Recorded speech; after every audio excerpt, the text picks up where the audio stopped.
আজকের খুতবায় আমি সূরাতুন নাহলের একটিমাত্র আয়াত নিয়ে কথা বলবো।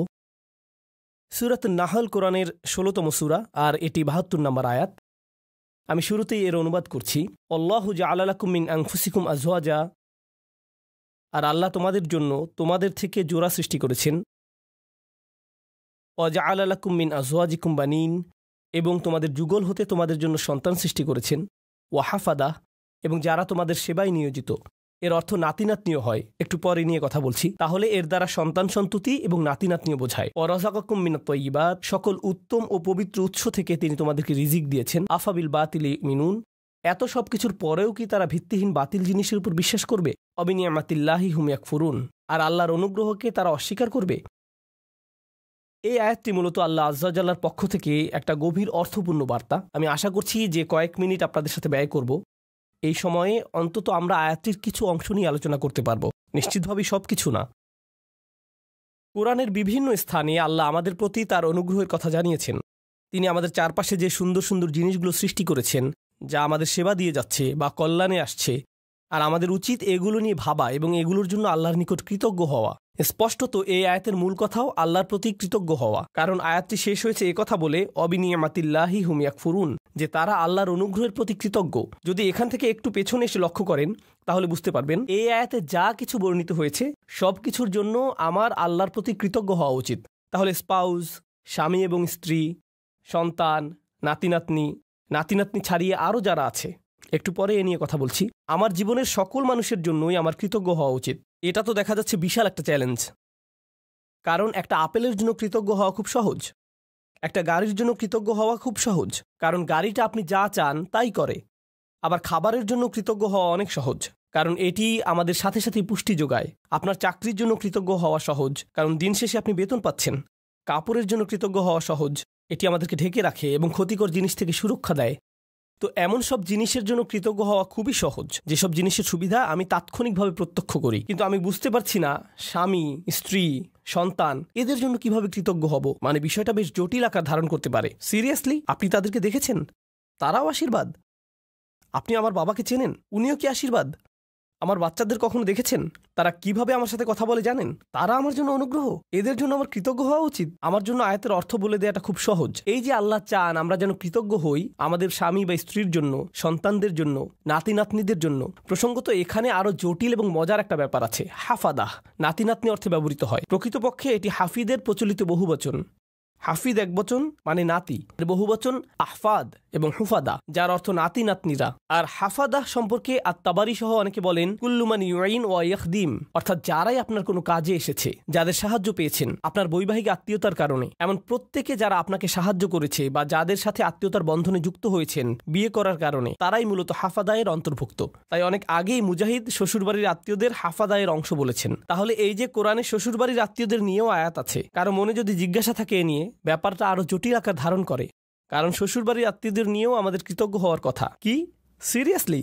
এই মানুষগুলোর জন্য এত কিছু সহ্য করার পর এদের জন্য কিনা আমাকে কৃতজ্ঞ হওয়া উচিত? এ কারণে যখন আমি বলি আমরা একটি আয়াত পড়তে পারি, অনুবাদ করতে পারি এবং সামনে এগিয়ে যেতে পারি, অথবা থেমে গিয়ে বলতে পারি একটু থামুন, কি এটা আমার ব্যাপারে বলছে? এটা নিশ্চয়ই অন্য কারো সম্পর্কে বলছে। তাদের নিশ্চয়ই এমন সন্তানরা আছে যাদের জন্য তাদের কৃতজ্ঞ হওয়া উচিত, কারণ তাদের বাচ্চারা ভালো। তাদের বাচ্চারা আমারগুলোর মতো নয়। তাদের জীবনসঙ্গী নিশ্চয়ই তাদের অনেক প্রশান্তি দেয়, আমার জীবনসঙ্গী নয়। আমারগুলো কেবল আমাকে দুশ্চিন্তা এবং কষ্ট দেয় আর তর্ক করে। তাদের কাছ থেকে শুধু এটাই পাই। তারা তো আমাকে কৃতজ্ঞ হওয়ার কোনো কারণই দেয় না।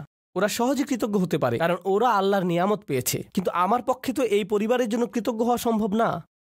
আমার জীবনে তো তাদের মতো শান্তি নেই। আল্লাহ এখানে এরকম কোনো ব্যতিক্রম তৈরি করেননি। প্রসঙ্গত তোমাদের যাদের ভালো সন্তান, ভালো নাতি নাতনি, চমৎকার শ্বশুরবাড়ি এবং অসাধারণ স্ত্রী আছে, তাদের উচিত কৃতজ্ঞ হওয়া। বাকিরা অনলাইনে অভিযোগ করতে পারো আর এই নিয়ে মিম বানাতে পারো। না, এভাবে কোনো পার্থক্য করা হয়নি। এটা সবার জন্য বলা হয়েছে। আমরা যদি ব্যাপারটা নিয়ে আরেকটু গভীরভাবে চিন্তা করি, নবীদের জীবনী অধ্যয়ন করলে আমরা দেখব অনেক নবীদের স্ত্রীরাই তাদেরকে কষ্ট দিয়েছেন। যেমন নূহ আলাইহিস সালাম, লূত আলাইহিস সালাম। কিছু নবীদের সন্তানেরা তাদের কষ্ট দিয়েছেন, যেমন নূহ আলাইহিস সালাম, ইয়াকুব আলাইহিস সালাম, তাদের সন্তানেরা কষ্ট দিয়েছেন। ইব্রাহিম আলাইহিস সালাম আশঙ্কায় ছিলেন যে তার নাতিরা বা ভবিষ্যৎ প্রজন্ম শিরকে লিপ্ত হবে, আর এটাই সত্য হয়েছিল ইব্রাহিম আলাইহিস সালামের বংশধরদের নিকট থেকে। তো এগুলো সবই বাস্তবতা। আল্লাহর চাইতে বাস্তবতা সম্পর্কে বেশি কেউ জানে না। আর সেই রবই এই আয়াতের শেষে আমাদের কৃতজ্ঞতা প্রকাশ করতে বলেছেন। তাই আজকের খুতবায় প্রথমে আমি আপনাদের কাছে ধাঁধার মতো প্রায় ব্যাপারটা বর্ণনা করতে চাচ্ছি, কিভাবে আমরা এর সমাধান করব বা কিভাবে আমরা এর প্রকৃত অর্থ বুঝব। কারণ আল্লাহ আজ্জা ওয়া জাল্লা আমাদের আদেশ করছেন বা তিনি মূলত অভিযোগ করছেন যে আফালা ইয়াতাদাব্বারুনাল কুরআন আম আলা কুলুবিন আকফালুহা, তারা কি কোরআন নিয়ে গভীরভাবে চিন্তা করে না, নাকি তাদের অন্তরে নিজস্ব তালা পড়ে গেছে যে যদি আল্লাহ যা বলেছেন তা নিয়ে চিন্তা করতে অপারগতা জানাই এবং গভীরভাবে না ভাবি, তাহলে সম্ভবত আমার অন্তরে হয়তো এখনও কোনো তালা পড়ে আছে, হয়তো আমি মন দিয়ে বিষয়টা ভাবছি না, নিজের জীবনে এর বাস্তব প্রয়োগ ঘটাচ্ছি না, ফলে এর গভীর অর্থ আমি বুঝতে পারছি না। আমি দোয়া করছি আমরা তার আয়াত নিয়ে গভীরভাবে চিন্তা করার সময় তিনি যেন আমাদের সবার অন্তরের তালা খুলে দেন। এখন আসুন আমরা আবার আয়াতে ফিরে যাই, এর শেষাংশে একটু মনোযোগ দেই। তিনি বলেছেন আফা বিল বাতিলি ইউমিনুন ওয়া বিনিআমাতিল্লাহি হুম ইয়াকফুরুন, তারা কি মিথ্যায় বিশ্বাস করবে? আশ্চর্যজনক একটা বাক্য, তারা কি মিথ্যায় বিশ্বাস করবে?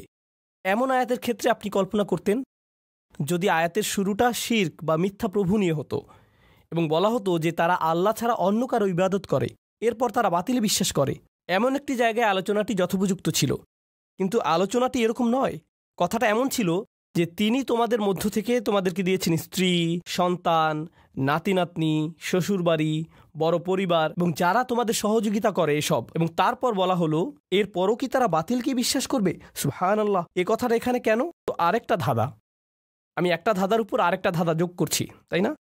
তারা কি মিথ্যায় বিশ্বাস করবে? এখানে মিথ্যার বিপরীত হলো সত্য, তাই না? আফাবিল বাতিলি ইউমিনুন অবিল হাক্কি হুম ইয়াকফুরুন, তারা কি মিথ্যায় বিশ্বাস করবে আর সত্যকে অস্বীকার করবে? কারণ মিথ্যার বিপরীত হলো সত্য। কিন্তু আল্লাহ সত্য শব্দটি বলেননি, বরং তিনি বলছেন আল্লাহর অনুগ্রহ। তিনি আল্লাহর অনুগ্রহ বলছেন এর পরিবর্তে। আর যদি আপনি আল্লাহর অনুগ্রহ শব্দটির বিপরীত শব্দ নেন নাকবা, তখন এর অর্থ দাঁড়াবে তারা কি কাঠিন্যতায় বিশ্বাস করবে? তারা কি এমন জিনিসের উপর ঈমান আনবে যা তাদেরকে কষ্ট দেয়, মাসায়েব? আর তারা কি আল্লাহর অনুগ্রহ অস্বীকার করবে? হয় আপনি সত্যের বিপরীতে মিথ্যা বলবেন, না হয় অনুগ্রহের বিপরীতে কষ্ট। অথচ আল্লাহ কিন্তু এভাবে বলেননি, তিনি এগুলোকে একত্রিত করেছেন। আর আয়াতের মূল অর্থ বোঝার জন্য আমরা এখান থেকেই শুরু করব। সচরাচর ভাষা ব্যবহারে আমরা কোনো শব্দের সরাসরি বিপরীত শব্দ ব্যবহার করি, দিন রাত, ভালো মন্দ, এগুলো সরাসরি বিপরীত। কিন্তু কোরআনে আল্লাহ মাঝে মাঝে একটু জটিল বিপরীত ব্যবহার করেন। তিনি এভাবে বলেন না যে এর বিপরীত বি, তিনি বিপরীত বোঝাতে এমন ভিন্ন আঙ্গিকে আমাদের চিন্তা করান যা একমাত্র তিনিই পারেন। এখানে আল্লাহ আপনাকে আমাকে শেখাচ্ছেন যে এ আয়াতে মিথ্যার বিপরীত হলো আল্লাহর অনুগ্রহ, সত্য নয়। আর আল্লাহর অনুগ্রহ মূলত সত্যের বিকল্প হিসাবে ব্যবহৃত হয়। এই ধারণাটি খুবই শক্তিশালী। সত্যের আরবি হলো হক, আবার হক এর অর্থ উদ্দেশ্যপূর্ণ। তাই হক অর্থ কেবল সত্য নয়, উদ্দেশ্যপূর্ণও হয়। যেমন আল্লাহ বলেন খালাকাস সামাওয়াতি ওয়াল আরদা বিল হক, তিনি বিশেষ উদ্দেশ্যে আকাশসমূহ এবং পৃথিবী সৃষ্টি করেছেন। এখানে উদ্দেশ্য বোঝাতে কোন শব্দটি এসেছে? সত্য, হক। সুতরাং হক শব্দের দুইটি দিক আছে। তো আসুন এই আয়াতটি এই দৃষ্টিকোণ থেকে চিন্তা করি। এই যে আমার অবাধ্য সন্তানেরা, আমার ছেলে আমার সাথে তর্ক করে, আমার মেয়ে আমার সালামের জবাব দেয় না, আমার নাতিরা আমাকে ভুলে গেছে, আমার স্ত্রী আমাকে কেবল অসম্মান করে, আর অন্যদের কাছে আমার দুর্নাম করে বেড়ায়। আল্লাহ বলছেন তিনি এই সব কিছুই দেখছেন, আর আমি দেখি সমস্যা। কিন্তু আসলে এরকম জটিল সম্পর্কের মধ্যেও একটা নিয়ামত আছে, আর সেই নিয়ামত বা কল্যাণ তাদের কাছ থেকে আসছে না। এই কল্যাণ কেবলই আল্লাহর কাছ থেকে আসে। তাদের কাছ থেকে শুধু কষ্ট আসে, কিন্তু সেই কষ্টের পেছনে যে প্রজ্ঞা, যে কল্যাণ আছে, তা শুধুমাত্র আল্লাহর পক্ষ থেকেই আসে। তাই আল্লাহ বলেননি অবিনিয়ামাতি হুম ইয়াকফুরুন, তিনি বলেছেন অবিনিয়ামাতিল্লাহি হুম ইয়াকফুরুন। তিনি নিয়ামাকে তার নিজের সাথে সম্পৃক্ত করেছেন। তিনি নিয়ামতকে যুক্ত করেননি তাদের সাথে, করেছেন নিজের সাথে। তাই আমরা এখন গভীরভাবে চিন্তা শুরু করা উচিত। পরিবারের ভেতর যত ঝামেলাপূর্ণ কথাবার্তা হয়, যত ঝামেলাপূর্ণ পরিস্থিতি আমাকে মোকাবেলা করতে হয়, সবগুলো নিয়ে। তাই আমরা একটু পেছনে সরে এসে আমাদের দৃষ্টিভঙ্গি বদলাবো নিজেদের পরিবার নিয়ে। কারণ এই আয়াতটি আমাদের বৃহত্তর পরিবার সম্পর্কেই। মূলত বেশিরভাগ মানুষের ক্ষেত্রেই যদি জীবনের কিছু নিয়ে অভিযোগ করার থাকে, অর্থনৈতিক বা স্বাস্থ্যগত ব্যাপার ছাড়া যদি তাদের জীবনে কোনো মানুষ নিয়ে অভিযোগ করার থাকে, সেই মানুষটি সম্ভবত নিজ পরিবারের কেউ। জীবনের অধিকাংশ নাটকের অবস্থান এখানে। জীবনের সকল চাপের উৎপত্তি এখান থেকেই। ফোন আসলে ফোনের কাছে যাবার আগেই আপনি বলে ওঠেন আল্লাহ তার কল যেন না হয়। মনোবল শক্ত করে নিচ্ছেন আগে থেকেই। অথবা কোনো বিয়েতে বা অনুষ্ঠানে গিয়ে আপনি ভালো সময় কাটাচ্ছেন, হঠাৎ আপনার স্ত্রী আপনার দিকে তাকালো, বা আপনি তার দিকে তাকালেন। স্ত্রী ভাবতে লাগলো, ওহো, আজকে আমার খবর আছে। বাড়ি ফেরার জন্য গাড়িতে ওঠা মাত্রই তিনি বকাঝকা শুরু করবেন। পরিস্থিতি ভালো মনে হচ্ছে না। পরবর্তী ঝগড়া শুরু হওয়ার আগেই যেন দাঁতে দাঁত চেপে প্রস্তুতি নেওয়া শুরু করলেন। জানেন, সম্ভবত ব্যাপারটাকে অন্য দৃষ্টিকোণ থেকেও দেখা যায়। সম্প্রতি আমাকে একজন একটা প্রশ্ন করেছেন। আজকের আয়াতটি ভালোভাবে বোঝার জন্য এটি একটা উদাহরণ হতে পারে। মা আর মেয়ের মধ্যে ফোনে কথা হচ্ছে। মা বলছে, জানো তোমার অমুক কাজিন, আমরা তার নাম দিলাম কাজিন এ, তোমার কাজিন এ সবসময় কাজিন বি সম্পর্কে বাজে কথা বলে। তার সমস্যাটা কি? কেন সে সারাক্ষণ কাজিন বি সম্পর্কে মন্দ কথা বলে? মেয়ে বলল, এটা নিয়ে চিন্তা করো না মা, সে তার ভালো ভালো আমলগুলো তাকে দিয়ে দিচ্ছে। কারণ কারো পেছনে কটু কথা বললে আখিরাতে নিজের ভালো কাজগুলো তাকে দিয়ে দিতে হবে। তাই এ নিয়ে কোনো চিন্তাই করো না মা। মেয়েটি আমাকে জিজ্ঞেস করলো, আমি যখন এভাবে বলি, এভাবে বলা কি ঠিক? আমি এই কথোপকথনটি শোনার পর বললাম, আচ্ছা, তোমরা যখন এভাবে আলোচনা করছো যে কাজিন এ এরকম খারাপ কাজ করছে, তোমরাও তো তখন গীবত করে ফেলছো। কাজটা উল্টা হয়ে গেল না? এরপর আছে আরেক সমস্যা। তুমি কি অতি সহজেই বলে ফেলছো না যে চিন্তা করো না, আমরা আখিরাতে তার কাছ থেকে নিয়ে নিব? কেউ যদি তোমার সারা জীবনের সঞ্চয় কেড়ে নিতে চায়, এখনই তোমার বাড়িতে এসে তোমার গাড়ির চাবি, ক্রেডিট কার্ডস, ব্যাংক পাসওয়ার্ড নিয়ে নেয় আর বলে বের হয়ে যাও, তখন তো বলবে না যে চিন্তা করো না, আমরা আখিরাতে নিয়ে নিব। তুমি তো এই জীবনের জিনিসগুলোই ছেড়ে দিতে পারো না, আর এত অনায়াসে তোমার কাজিনের আখিরাত ছেড়ে দিচ্ছ। কোনো সমস্যা নেই, আমরা শেষ বিচারের দিন নিয়ে নিব। হয়তো আমরা একটু পেছনে সরে এসে বলতে পারতাম, না, নিশ্চয়ই এই বিরোধের কোনো কারণ আছে। আমাদের এই চ্যালেঞ্জটাকে নিয়ে একটু নিয়ামতে পরিবর্তন করে ফেলতে হবে। কারণ আল্লাহ এই সম্পর্কগুলোকে বলেছেন নিয়ামত। আমার ছেলে, আমার কাজিন, আমার পরিবার, আমার শ্বশুরবাড়ি, এগুলো কেবল আছে মানেই নিয়ামত নয়, কেবল তাদের থাকাটাই নিয়ামত নয়। স্পষ্টরূপেই এখানে শুধু তাদের বর্তমান থাকার কথাই বলা হচ্ছে না, তাদের সম্পর্কটা আমার সাথে কতগুলো অভিজ্ঞতার সমষ্টি, কতগুলো কথোপকথন এবং আদান প্রদানের সমষ্টি। কিভাবে আমি একে একটি নিয়ামতে পরিণত করব? মা, কখনো জানতে চেয়েছো আমার কাজিনের এত রাগ কেন? নিশ্চয়ই কিছু ঘটেছিল। কখন ঘটেছে? ও, তোমার মনে আছে ওই বিয়ের কথা, যেখানে অমুক অমুক ব্যাপারগুলো ঘটেছিল? ও, তখন থেকেই সমস্যার শুরু। আমরা হয়তো তাদের দুজনকে নিয়ে একসাথে বসতে পারি এবং সমস্যাটার একটা সমাধান করতে পারি। আমরা হয়তো সমস্যাটার সমাপ্তিতে সাহায্য করতে পারি, এটাকে আরো বড় করার পরিবর্তে। এই নিয়ে পেছনে কথা না বলে, অভিযোগ না করে আমরা হয়তো সমাধানের একটা অংশ হতে পারি, যেন পরিবারটি আত্মীয়তার সম্পর্কের মাঝে যে নিয়ামত লুকিয়ে আছে তার অভিজ্ঞতা লাভ করতে পারে। আপনার পরিবারে যে মানুষগুলোর আগমন ঘটে, আমার পরিবারে যে মানুষগুলোর আগমন ঘটে, ভালো হোক বা মন্দ, আল্লাহ একটা উদ্দেশ্যকে সামনে রেখেই তাদেরকে আমাদের জীবনে পাঠিয়েছেন। তার সব কাজেই উদ্দেশ্য থাকে। মাঝে মাঝে আপনি আপনার ভাইকে দেখে ভাবেন, তুমি কিভাবে আমার ভাই? কখনো কখনো কিছু মানুষ তাদের বাবা মাকে দেখে ভাবে, সিরিয়াসলি তোমরা আমার বাবা মা? তোমাদের সাথে আমার তো কোনো মিলই নেই, কিভাবে তোমরা আমার মা বাবা? আপনি অবাক হয়ে ভাবেন, আমরা যদি একই পরিবারে না হতাম, আমার মনে হয় না তোমাদের সাথে আমি কিছু করতাম বা করার ইচ্ছা করতাম। কিন্তু আল্লাহ মানুষকে বিশেষ উদ্দেশ্যে একত্রিত করেন। তিনি ভালো করেই জানেন কাকে কার পরিবারে রাখতে হবে এবং কাকে কার সাথে জেনেটিক্যালি সংযুক্ত করতে হবে। এমনকি তিনি আপনার শ্বশুরবাড়ির ব্যাপারেও প্ল্যান করে রেখেছেন। ইন্না লিল্লাহি ওয়া ইন্না ইলাইহি রাজিউন। এর জন্যও তিনিই পরিকল্পনা করে থাকেন।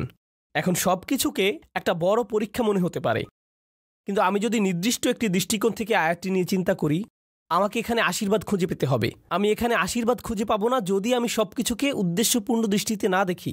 সম্ভবত এই ঝগড়ার পেছনের উদ্দেশ্য আমাকে খুঁজে বের করতে হবে এবং সঠিক কাজটি করতে হবে, সঠিক কথাগুলো বলতে হবে যেন এই বিরোধের নিষ্পত্তি হয়। আল্লাহ এমন মানুষদের নিয়ে কথা বলেছেন যারা সত্যিই তাকে বিশ্বাস করে। তিনি তাদের সম্পর্কেও বলেন যারা বিপরীতে ফাসাদ তৈরি করে। তিনি বলেন, ওয়ায়াকতাউনা মা আমারাল্লাহু বিহি আন ইউসাল ওয়া ইফসিদুনা ফিল আরদ। তারা ছিন্ন করে ফেলে আল্লাহ যা অবিচ্ছিন্ন রাখার নির্দেশ দিয়েছেন।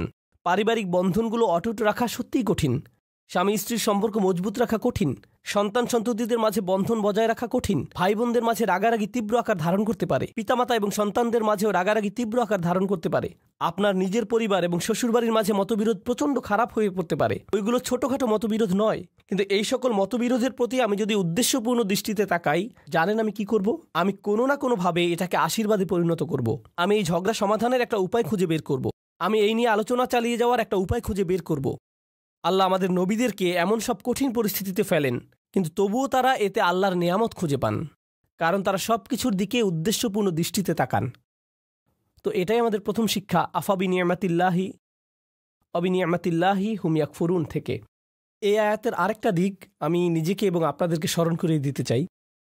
সেটা হচ্ছে আল্লাহ বলছেন, আল্লাহু জাআলা লাকুম মিন আনফুসিকুম আজওয়াজা। খুবই ভারী কিছু কথা। আল্লাহ কেবল বলেননি যে তিনি তোমাদের জন্য স্ত্রী দিয়েছেন। এটা অনেক সহজ হতো। আল্লাহু জাআলা লাকুম আজওয়াজা, আল্লাহ তোমাদের স্ত্রী দিয়েছেন। যথেষ্ট ছিল। কিন্তু না, আল্লাহু জাআলা লাকুম মিন আনফুসিকুম আজওয়াজান, আল্লাহ তোমাদের মধ্য থেকেই তোমাদের জন্য দিয়েছেন স্ত্রী, তোমাদের মধ্য থেকেই। এটা নিয়ে গভীরভাবে ভাবতে গিয়ে মুফাসসিরগণ চমৎকার কিছু কথা বলেছেন। এই আয়াতে তোমরা কারা? আপনি, আমি, আমরা মানুষ। আরবিতে মানুষকে ইনসান বলা হয়, যা উনস এবং ইস্তিনাসের সাথে সম্পর্কিত। মানে এটি মমতা, আন্তরিকতা, ভালোবাসা আর সৌজন্যতার সাথে সম্পৃক্ত। এই অনুভূতিগুলো একজন মানুষের অন্তরে প্রদান করা হয়েছে। অন্যের অনুভূতির প্রতি শ্রদ্ধাশীল হওয়া, যেমন আল্লাহ তাআলা বলছেন কারো অনুমতি ছাড়া তার ঘরে প্রবেশ না করতে। আপনার বন্ধুর বাসায় গিয়ে সোজাসুজি ভিতরে চলে যেতে পারবেন না, তাই না? হাত্তা তাস্তানিসু, যতক্ষণ না অনুভব করেন যে আপনাকে আশা করা হচ্ছে। তো রাত ৩টার সময় বন্ধুর বাসায় এটা ভেবে যাওয়া উচিত নয় যে আমি এখন গেলেও সে কিছু মনে করবে না, আমি জাস্ট হেঁটে ঢুকে যাব। না, এভাবে সোজা ঢুকে যেতে পারবেন না। আর অস্বস্তিকর সময় যাওয়া উচিত না। আপনার অন্তত এই বুঝটা থাকা দরকার যে কখন যাওয়াটা উত্তম হবে। ইনসান অর্থাৎ মানুষ শব্দটি সরাসরি যত্ন, সৌজন্যতা এগুলোর সাথে সম্পৃক্ত। উনস এবং ইস্তিনাস, আল্লাহ বলেছেন তিনি আমাকে যে উপাদান থেকে সৃষ্টি করেছেন সেই একই উপাদান থেকে আমার স্ত্রীকেও সৃষ্টি করেছেন। তাই আমার যদি আবেগ অনুভূতি থেকে থাকে, ভাবনা থেকে থাকে, মতামত থেকে থাকে, তারও সেগুলো আছে। একজন স্ত্রীরও এভাবে ভাবা উচিত যে আমার যেমন আবেগ আছে, কিছু একটা যদি আমাকে বিরক্ত করে, কিছু জিনিস আমি ভালোবাসি, কিছু একটার প্রতি আমি আগ্রহী, তারও কিছু ব্যাপারে আগ্রহ আছে। আর এগুলো একই রকম হতে পারে না, কারণ আমরা একই রকম নই। ওমা খালাকাজ যাকারা ওয়াল উনসা ইন্না সা'য়াকুম লাশাত্তা, তিনি নারী পুরুষের মাঝে পার্থক্য সৃষ্টি করেছেন। একই সময়ে আমরা একে অপর থেকে ভিন্ন। আল্লাহ বলছেন যখন মিন আনফুসিকুম আজওয়াজান, এই শব্দগুলোর মাঝে সত্যিই খুব সুন্দর একটা ইশারা রয়েছে, চমৎকার একটা ইঙ্গিত রয়েছে এই শব্দগুলোর মাঝে। যেহেতু সে আমার থেকে এসেছে, আমাকে সেই অনুভূতিটি বোঝার চেষ্টা করতে হবে। যদি সে কষ্টদায়ক কিছু বলে, কোথা থেকে এর উৎপত্তি হলো, কোন অনুভূতি থেকে এই আচরণের উৎপত্তি হলো, কোন কারণে সে এটা বলল, সে খারাপ এজন্য এটা বলেনি, সে রকচটা এজন্য এটা বলেনি, এগুলো সহজ উত্তর, তাই না? সে অহংকারী তাই সে সব বলছে। সম্ভবত এর পেছনে যাকে আপনি অহংকারী বলছেন হয়তো তীব্র মনোবেদনা রয়েছে। আপনি আপনার মতো করে মনোকষ্টের সাথে ডিল করেন, আর সে তার মতো করে ভিন্ন একটি উপায়ে মনোকষ্টের মোকাবেলা করে। তার মনোবেদনাটা হয়তো কষ্টদায়ক শব্দের মাধ্যমে প্রকাশিত হয়, বা শব্দগুলো আপনার কাছে বেদনাদায়ক মনে হয়। যদি আমরা এই ইস্তিনাসের চর্চা করি, তাহলে আমাদের পারিবারিক সম্পর্কগুলোতে আপনি আপনার ছেলের আচরণকে অসম্মানজনক আচরণ হিসেবে দেখবেন না। আপনি দেখবেন এই অসম্মানজনক আচরণের পেছনে নিশ্চয়ই কোনো কারণ আছে যার সমাধান হওয়া জরুরি। একটা দেয়াল তৈরি হয়েছে যা আপনাকে ভাঙতে হবে আপনার ভালোবাসা এবং সহানুভূতির মাধ্যমে, আর আপনাকে এটা করতে হবে উদ্দেশ্যপূর্ণ উপায়ে। বৃহৎ উদ্দেশ্যটা মাথায় রাখতে হবে। আল্লাহ এই মানুষগুলোকে, যাদের তিনি একটি পারিবারিক সম্পর্কে একত্রিত করেছেন, তিনি চান তারা যেন সংঘবদ্ধ থাকে। আল্লাহ চান তারা যেন তাদের প্রতিবন্ধকতাগুলোকে অতিক্রম করে। আল্লাহু জাআলা লাকুম মিন আনফুসিকুম আজওয়াজান ওয়া জাআলা লাকুম মিন আজওয়াজিকুম বানিনা ওয়া হাফাদা। এই আয়াতগুলোর আরো চমৎকার একটা দিক হলো আল্লাহ তোমাদের দিয়েছেন সন্তান সন্ততি, আল্লাহ তোমাদের দিয়েছেন শ্বশুরবাড়ির আত্মীয় স্বজন, নাতি নাতনি, অন্য মানুষেরা যারা তোমাকে সাহায্য করবে, তোমার উপকারে আসবে। আল্লাহ আযজা ওয়া জাল্লা বলছেন সব শুরু হয়েছে আজওয়াজ থেকে, অর্থাৎ আপনি বিয়ে করেন, আর যখন বিয়ে করেন তখন অন্য একটি পরিবারের সাথে সম্বন্ধ যুক্ত হন। যেহেতু আরেকটি পরিবারের সাথে আপনি এখন সম্পর্কের বন্ধনে আবদ্ধ, একদিন হয়তো চাকরি হারিয়ে ফেললেন বা অন্য কোনো বিপদে পড়লেন, সে সময় হয়তো আপনার স্ত্রীর খালাতো ভাইয়ের এক বন্ধু আপনার বিশাল এক উপকার করলো। জানেন, এই যে সম্পর্কগুলো তৈরি হয়েছে, যেগুলোর মাধ্যমে আল্লাহ আপনাকে সাহায্য করেন, রিজিক প্রদান করেন, এমন সব উপায়ে যা ছিল অকল্পনীয় শুধু ওই আত্মীয়তার কারণে, কারণ ওই আত্মীয়তার মাধ্যমে কানেকশন তৈরি হয়েছিল। তো আল্লাহ আমাদের বলছেন এই সম্পর্কগুলোর দিকেও তাকাও। মানুষের সাথে যে সম্পর্কগুলো তোমাদের আছে আর তোমাদের জীবনে ওই সম্পর্কগুলোর প্রভাব, এগুলো সবই আল্লাহর প্ল্যান। তিনি এগুলো প্রদান করেছেন। যে মানুষগুলো আমার জীবনে এসেছে তিনিই সেগুলো প্রদান করেছেন। এর মানে এটা নয় যে সবাই সবসময় কাজে আসবে, এর মানে এটা নয় যে সবাই খুবই ভালো, কিন্তু এর মানে এটা যে আমাদেরকে সবকিছুর দিকে উদ্দেশ্যপূর্ণ দৃষ্টিতে তাকাতে হবে। এই উদ্দেশ্যটা সবার আগে মাথায় রাখতে হবে। এখন খুতবার শেষ অংশে আমি এই ধাঁধাটার কথা বলবো যা পুরোপুরি এখনো সমাধান করিনি। আফাবিল বাতিলি ইউমিনুন, তারা কি মিথ্যাতে বিশ্বাস করতে থাকবে? এখানে এমনকি মিথ্যার কথা বলা হচ্ছে কেন? এই আয়াতটি হওয়ার কথা কৃতজ্ঞতা এবং অকৃতজ্ঞতা নিয়ে, কিন্তু আল্লাহ একে ঈমান এবং অবিশ্বাসের বিষয় বানিয়ে ফেললেন। ব্যাপারটা কৌতূহল জাগ্রত করে। তাহলে আমরা এখান থেকে কি শিখব? মূলত এখান থেকে আমরা শিখব আমার ঈমান, আমার বিশ্বাস সরাসরি এই ব্যাপারটার সাথে সম্পৃক্ত যে আমি কতটুকু কৃতজ্ঞ। আমি যত বেশি কৃতজ্ঞ আমার ঈমান ততই মজবুত। আমি যত কম কৃতজ্ঞ আমার ঈমান ততই দুর্বল। আমি যদি অসত্য ব্যাপারগুলোর প্রতি বেশি গুরুত্ব প্রদান করি, এখানে বাতিল মানে আমি আমার পরিবারের দিকে তাকালে সমস্যা ছাড়া কিছুই দেখি না। আমি শুধু দেখি এই মানুষগুলোর কারণে আমার জীবন এতটা কঠিন, তারা এটা করেছিল, সেটা করেছিল, অমুক তমুক করেছিল। আপনার মাথায় সবসময় তাদের বিরুদ্ধে অভিযোগের তালিকা ঘুরতে থাকে, যেন আপনার মাথায় এর বসবাস। সর্বদা কল্পনায় বারবার ঝগড়ার সময়টাতে ফিরে যান। আমার এখনো মনে আছে তুমি কি কি করেছিলে, আমার এখনো মনে আছে তুমি কি বলেছিলে। তাদেরকে আপনি ওই ঘটনাগুলোর আলোকেই বিচার করেন। এখন আপনি তাদের দেখেন আপনার সমস্ত কষ্টের মূল হিসেবে। তারা এখন এতটুকুতেই সীমাবদ্ধ হয়ে গেল। এটাই হলো বাতিল। যদিও তারা আপনাকে কষ্ট দিয়েছে, এর পেছনে রয়েছে আল্লাহর নেয়ামত। আপনাকে অবশ্যই সেই নেয়ামত আবিষ্কার করতে হবে। যদি তাদেরকে আপনার জীবনের অভিসম্পাদে সীমিত করে ফেলেন, যদি তাদেরকে জঘন্য মানুষে বা কষ্ট দেয়া মানুষে সীমিত করে ফেলেন, তারা মানুষ, তারা শয়তান নয়। কেউই ফেরেশতা নয় এবং কেউই শয়তান নয়। আল্লাহ ফেরেশতা এবং শয়তান সৃষ্টি করেছেন, তারা ভিন্ন ধরনের প্রজাতি। আমরা মানুষ। এর মানে কি জানেন? আমরা কখনো ফেরেশতার মতো ভালো কাজ করি, আবার আমরা কখনো শয়তানের মতো মন্দ কাজ করি। আমরা মানুষ। তাই কারো ভালো কিছু দেখে আপনি কখনো বলতে পারেন না এই মানুষটা শুধু ভালো কাজ করে। একইভাবে কারো মন্দ কিছু দেখে আপনি বলতে পারেন না এই মানুষটা শুধু মন্দ কাজ করে। এখন আমরা মানুষকে সীমিত করে ফেলি, বিশেষ করে আমাদের পরিবারে। শুধু তাদের ভুল ত্রুটিতে সংকুচিত করে ফেলি, আর শুধু ওই ভুলগুলো দিয়ে তাদের বিচার করি। তখন আমরা একটি মিথ্যা বাতিল ভাবমূর্তি তৈরি করি তাদের সম্পর্কে। এর মাধ্যমে আমরা আসলে আল্লাহর একটা নিয়ামতকে অস্বীকার করছি। আপনি তাদের মাঝে ভালোটা লক্ষ্য করছেন না। কৃত ভুলগুলো কাটিয়ে উঠে ভালো হওয়ার সম্ভাবনাটা আপনি লক্ষ্য করছেন না। মানুষের পরিবর্তন সম্ভব, মানুষের উন্নতি সম্ভব, তাদের বিকাশ সম্ভব, কিন্তু আপনি বাতিলে বিশ্বাস করা শুরু করলেন। আর আল্লাহ এই ধরনের বাতিলের বিশ্বাসটাকে এই আয়াতে তুলে ধরেছেন। সুবহানাল্লাহ, কি অবিশ্বাস্য ছোট্ট একটি আয়াত, কিন্তু এটি পাল্টে দিয়েছে যেভাবে আমি নিজেকে দেখি, এবং এটি পাল্টে দিয়েছে যেভাবে আমি অন্যদেরকে দেখি। আমি এখন আর এই ধরনের কথাবার্তা সহ্য করতে পারি না। ও তোমার অমুক আঙ্কেল, ওনার কখনো পরিবর্তন হবে না। তোমার চাচাতো বোন, সে সবসময় এমনই থাকবে। এই মানুষগুলো আমি জানি, তুমি জানো না। আমার বাবা, ওনার ব্যাপারে আশা করে কোনো লাভ নেই, একেবারে আশাহীন। কাউকে এভাবে আশাহীন বলার আমরা কে? কারো ভবিষ্যৎ নির্ধারণ করার আমরা কে? আফাবিল বাতিলি মিনুন অবিনিয়ামাতিল্লাহি হুম ইয়াকফুরুন। আল্লাহ আজ্জা জাল্লাহ আমাদেরকে সত্যিকারের মমতা দান করুন এবং কৃতজ্ঞতা দান করুন যে পরিবার তিনি আমাদের দান করেছেন তার জন্য। আল্লাহ আজ্জা জাল্লাহ আপনাকে দান করুন প্রজ্ঞা, শক্তিমত্তা এবং হেদায়েত, যেন পরিবারের ভেতরের চ্যালেঞ্জগুলো কাটিয়ে উঠতে পারেন, যেন ব্যাপারগুলো নিয়ে অর্থপূর্ণ গভীর আলোচনা করতে পারেন উদ্দেশ্যপূর্ণ উপায়ে আপনার পরিবারের সাথে। সবসময় যেন মনে রাখতে পারেন এই সকল চ্যালেঞ্জের পেছনে উদ্দেশ্য আছে। হয়তো বাহ্যিক দৃষ্টিতে কঠিন মনে হতে পারে, কিন্তু এর পিছনে আছে আল্লাহর নেয়ামত।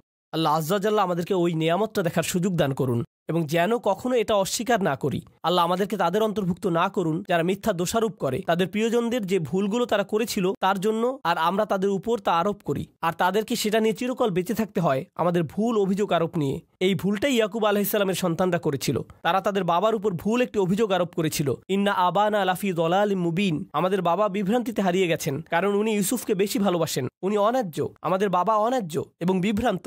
এটাই আসল কথা। উনি অন্য যা কিছুই বলেন, উনি এসব বলেছেন কারণ উনি ইউসুফকে বেশি ভালোবাসেন। আমি ওনার উপদেশ শুনি না, কারণ আমি জানি উনি পক্ষপাত দুষ্ট। আমি জানি।